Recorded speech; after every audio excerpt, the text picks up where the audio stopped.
Nous sommes toujours dans le thème numéro 2, le web, et nous allons parler du document, à savoir numéro 5, mise en forme des pages web, le fichier CSS. Donc la mise en forme, ça va être la couleur, est-ce que j'écris gros, est-ce que j'écris petit, est-ce que je centre un texte, est-ce que je centre une image. Tout ça, ça va être donc la mise en forme. Et elle se fait à partir d'un autre fichier, donc il y avait le fichier HTML euh, qui est là pour définir le contenu de, de la page web, et le fichier CSS, plus précisément .css, va permettre de choisir la mise en page. Et en fait, la petite difficulté, c'est que c'est un autre langage informatique. On avait utilisé le langage HTML, et là on va utiliser un langage différent.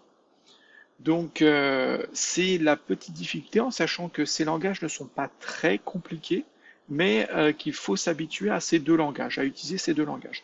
Et vous allez voir que finalement on utilise toujours les mêmes petits constituants de ces deux langages, comme le body, le head, etc. dans le HTML. Là on va utiliser color, font size, background color, qui vont revenir tout le temps, et finalement c'est pas si compliqué. Donc le style graphique des pages web est écrit dans le langage CSS. Donc c'est Cascading Style Sheets. Donc c'est la mise en page des fichiers qui est utilisé ici.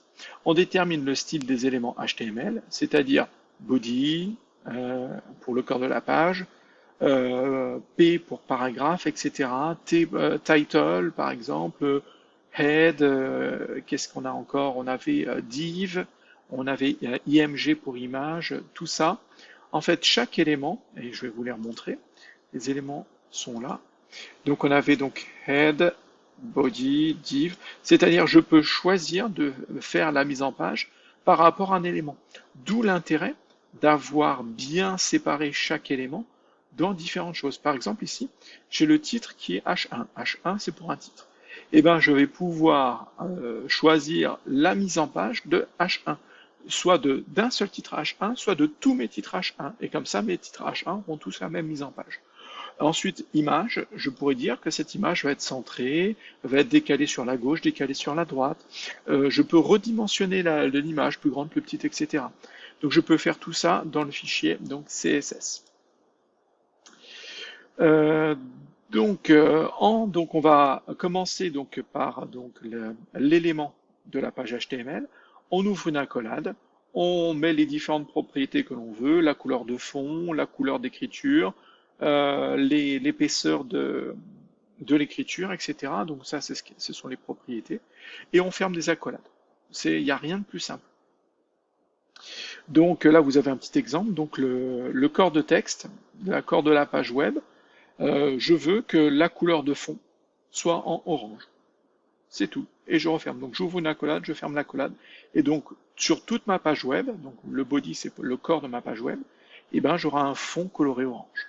Ici j'ai un paragraphe et je veux que le paragraphe soit écrit en bleu et avec une épaisseur d'écriture de 16 pixels. C'est tout. Et ainsi de suite. Pour vous donner d'autres idées, donc là on avait Font Family, c'est les différents types polices d'écriture, c'est-à-dire vous avez par exemple Times New Roman, Comics sans MS. Alors je ne sais pas si vous avez l'habitude de taper du texte, mais ça change légèrement la forme des lettres, qui sont du coup plus ou moins faciles à lire. Donc, et plus ou moins esthétiques. Donc là on peut choisir. Ensuite, padding, c'est pour la marge. Mais je veux une marge plutôt, plutôt grande, plutôt petite. Font size, c'est la taille de l'écriture. Donc là, ça va être donc les règles qui vont s'appliquer uniquement pour toute la page, pour tout le contenu de la page. Mais vu que H1 est un titre qui peut être contenu dans la page, si je précise pour H1, eh ben, seront pris en considération pour les titres H1 ce qu'il y a dedans. Et pour tout ce qui n'est pas titre H1, ça sera ces propriétés qui sont prises en compte. Donc même chose, le type d'écriture, ici le texte est centré, la couleur du texte et la taille d'écriture.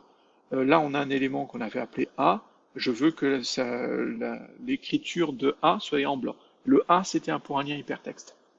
Donc voilà un petit peu ce que l'on peut faire.